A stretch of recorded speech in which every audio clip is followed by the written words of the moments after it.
కపటం, భయంకరమైన వ్యక్తి, క్రూరుడు, మూర్ఖుడు, అన్ని పేర్లు ఆయనకే ఉన్నాయి. శాస్త్రులను వినండి జాగ్రత్తగా, శాస్త్రులను వాళ్ళని పిలిపించి ఏమన్నాడంటే, యూదుల రాజుగా పుట్టేవాడు ఎక్కడ పుడతాడయ్యా అని అడిగితే వాళ్ళు అన్నారు, యూదయ దేశపు బెత్లెహేమా, నీవు యూదా ప్రధానంలో ఎంత మాత్రము అల్పమైనదము కావు. ఇశ్రాయేలు నా ప్రజలను పరిపాలించే అధిపతి నీలో నుండి వచ్చును. ఎవరు వస్తారంట? యూదయ బెత్లెహేములో పుడతారని శాస్త్రాలు కూడా గ్రంథాలు కూడా చెప్పినాయి. కాబట్టి రాజు పుడతాడు ఇక్కడే అనుకున్నారు. కానీ రాజు పుట్టింది ఎక్కడ? హేరోదు రాజు కుటుంబంలో కాదు. ఎక్కడ పుట్టాడమ్మా?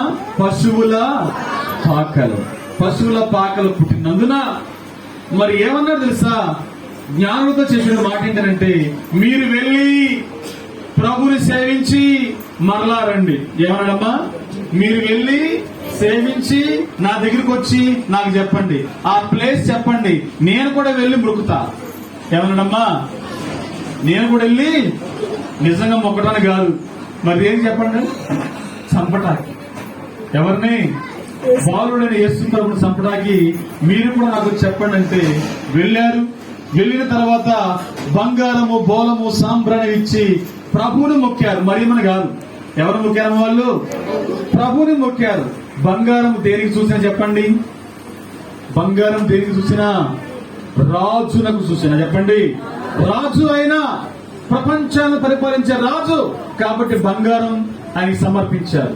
సాంబ్రాణి అర్పించారు. సాంబ్రాణి దేనికి వేస్తారు? దేనికోసం వేస్తారు? పూజకు. దేనికి వేస్తారమ్మా? పూజ చేయడానికి సాంబ్రాణి అర్పిస్తారు. ఆయన పూజారుగుడు. యేసుక్రీస్తు ఎవరు చెప్పండి? పూజారుగుడు అని సాంబ్రాణి అర్పించారు. తర్వాత ఇంకేమర్పించారు? బోలము. బోలం అంటే తెలుసా? మీరు ఎప్పుడైనా చూసారా బోలాన్ని? బోలం తెలుసా? ఈ బోలం అంట ఆ దేశంలో ప్రత్యేకమైన చెట్టు నుంచి తీస్తారంట. చేదుగా ఉంటుందంట. ఎట్లా ఉంటుంది? చేదు దేని గుర్తు? అమ్మా చెప్పాలి మీరు. తీపి దేని గుర్తు చెప్పండి? తీపి దేని గుర్తు? ఏదైనా శుభకార్యం జరిగినప్పుడు తీపి వండుతారు కదా, దేని గుర్తు అది? సంతోషానికి. చెప్పండి. సంతోషమే సగం బలం. చెప్పండి. సంతోషమే సగం బలం కోసం స్వీట్ వండుతాం. మరి చేదు? దుఃఖం. చేదు దేనికి? శ్రమలకు గుర్తు, చెడుకి గుర్తు. చేదు. వాళ్ళు ఈ చేదును అంటే బోలమును కూడా సమర్పించారు. ఎందుకు సమర్పించారమ్మా? ఎందుకు సమర్పించారు చెప్పండి ఒకసారి. ఎవరైనా చెప్పండి. దేవుడు కాబట్టి తెలుసు. దేవుడు కాబట్టి బంగారాన్ని సాంబ్రాన్ని అర్పించారు. మూడవది బోలం ఎందుకు అంటే, యేసు ప్రభు ఆయన శిలువ మీద మరణిస్తాడు. అనేక మంది పాపముల నిమిత్తమై, మానవాళి పాప పరిహారార్థమై అందరి పాపములు క్షమించబడలాగున ఆయన కలవరి శిలువ మీద రక్తం కారుస్తాడు, కలవరి శిలువ మీద చనిపోతాడు అని దానికి గుర్తుగా బోలమును సమర్పించారు. వాళ్ళు అర్థమైన వాళ్ళు చేతి హల్లెలూయా చెప్పండి. Happy Christmas, merry Christmas, happy Christmas. అందుకని బోలమును సమర్పించారు. ఇప్పుడు జ్ఞానులు ఏమేమి సమర్పించారో చెప్పండి. ఫస్ట్ వన్ ఏంటి చెప్పండి? మొదటిది ఏంటి? బంగారము. లాస్ట్ చెప్పట్లా. మొదటిది ఏంటి? బంగారము అనండి. బంగారము. రెండవది ఏంటి? సాంబ్రాణి. మూడవది ఏంటి? మొదటిది ఏంటి? బంగారం. బంగారం. సాంబ్రాణి కాదు. మొదటిది ఏంటి? బంగారం. రెండవది ఏంటి? సాంబ్రాణి. మూడవది ఏంటి? మొదటిది ఏంటి? బంగారం. రెండవది ఏంటి? సాంబ్రాణి. మూడవది ఏంటి? రెండవది ఏంటి? సాంబ్రాణి. మొదటిది ఏంటి? బంగారం. మూడవది ఏంటి? మూడవది ఏంటి? Very good. అది ఈ మూడు విషయాలు మనస్సుల్లో ఉండాలి. బంగారము, సాంబ్రాణి, బోలము. బంగారం అంటే ఆయన రాచరికానికి గుర్తు. సాంబ్రాణి అంటే పూజకు, ఆయన ఆరాధ్య దైవం కాబట్టి దానికి గుర్తు. మూడవది బోలం అంటే ప్రపంచ మానవాళి అందరి పాపముల నిమిత్తము ఆయన రక్తము కారుస్తాడు. వేదాలలో ఒక వేదం ఉంది, సర్వ పాప పరిహార రక్త ప్రోక్షణ అవసహ తద్రక్తం పరమాత్మ మీద పుణ్యదాన బలియాగం అని రాస్తుంది. రక్తం కార్చాలి.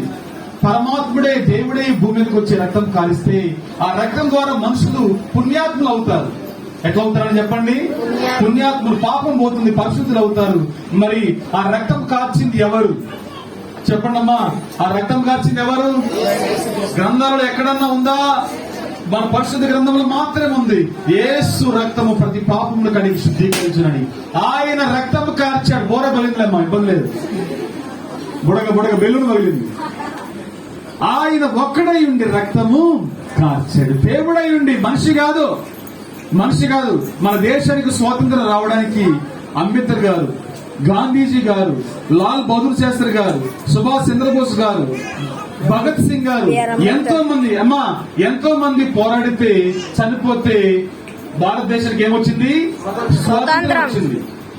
సౌత్ ఆఫ్రికా దేశానికి, ఖండానికి మరి స్వాతంత్రం రావాలంటే నెల్సన్ మండేలా అనే వ్యక్తి ఎంతో పోరాటాలు చేశారు, ఉద్యమాలు చేశారు. అప్పుడేమొచ్చింది? వారికి స్వాతంత్ర్యం. మరి ప్రపంచానికి స్వాతంత్రం రావాలంటే మరి ఎవరు ప్రాణం పెట్టాలి? ఎవరు రక్తం చిందించాలి?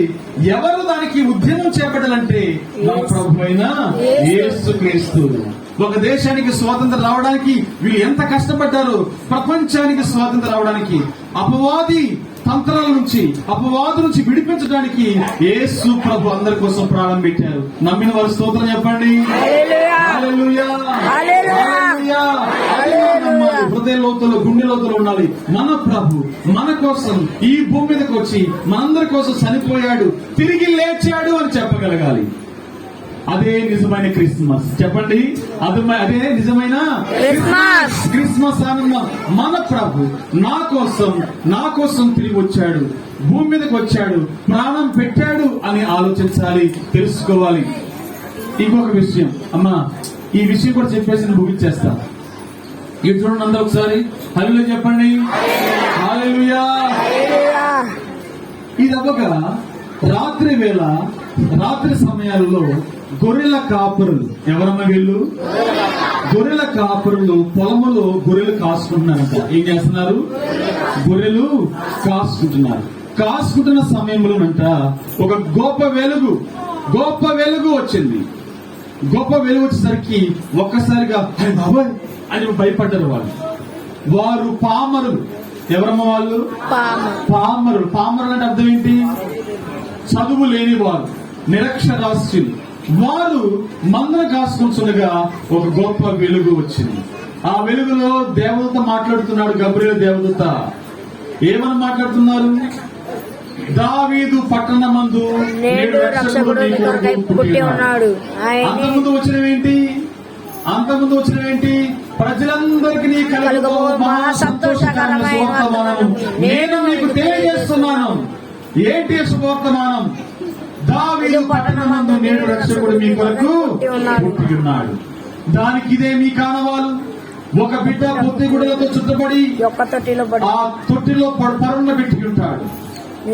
కాబట్టి మీరు వెళ్లి చూడండి అని చెప్పాడు. అంతేకాకుండా రాయబడిన మాట ఏంటంటే, ఆ మాట చెప్పిన తర్వాత వారందరూ కూడా ఒక పాట పాడారంట. సర్వోన్నతమైన స్థలములలో దేవునికి మహిమయు, ఆయన ఇష్టమైన ప్రజలకు భూమి మీద సమాధానం కలుగును గాక. ఆమె చెప్పండి. వాళ్ళు పాటలాగా పాడారు. ఒక దేవత కాదు, కొన్ని వందల దేవతలు కలిసి పాట పాడినట్టు మనం చూస్తాం. అక్కడ ఏమని పాట పాడారు? సర్వోన్నతమైన స్థలములలోన దేవునికి మహిమ హల్లెలూయా. పాడండి. సర్వోన్నతమైన స్థలములలోన దేవునికి మహిమ హల్లెలూయా.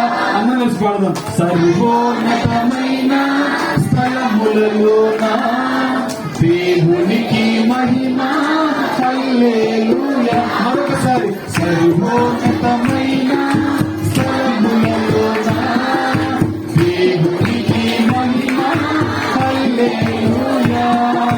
దేవునికి మహిమ హల్లెలూయా.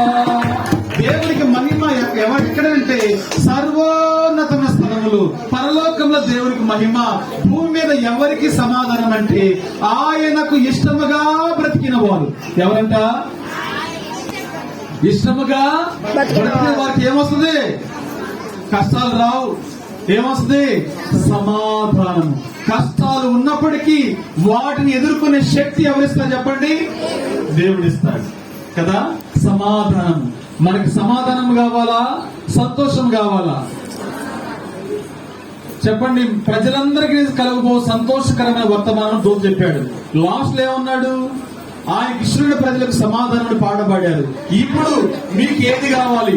సంతోషం కావాలా, సమాధానం కావాలా? చెప్పండి, ఏం కావాలి? సమాధానం. Very good. మంచి జ్ఞానవంతులు ఉన్నారు. జ్ఞానుల జాబితాలు మేము చేర్చేస్తాం. ఎందుకనంటే సమాధానం లేకపోతే సంతోషం ఉండదు. చెప్పండి. హృదయం నిబ్బరంగా ఉందనుకోండి, ప్రశాంతం ఉందనుకోండి, ఎవరైనా జోక్ చేసినా నవ్వచ్చు. అర్థమైందా? ఎవరైనా చిన్న కామెడీ చేసినా నవ్వచ్చు. ఒంట్లో సమాధానం లేకపోతే వాళ్ళు ఎంత జోకేసినా ఎట్ట చూస్తా తెలుసా? ఇట్టే చూస్తూ ఉంటారు. బిగుసిపోయి శవంలాగా చూస్తూ ఉంటారు. ఒక రోజునంట ఒక ఎగ్జిబిషన్ జరుగుతూ ఉందమ్మా. ఏం జరుగుతూ ఉంది? ఎగ్జిబిషన్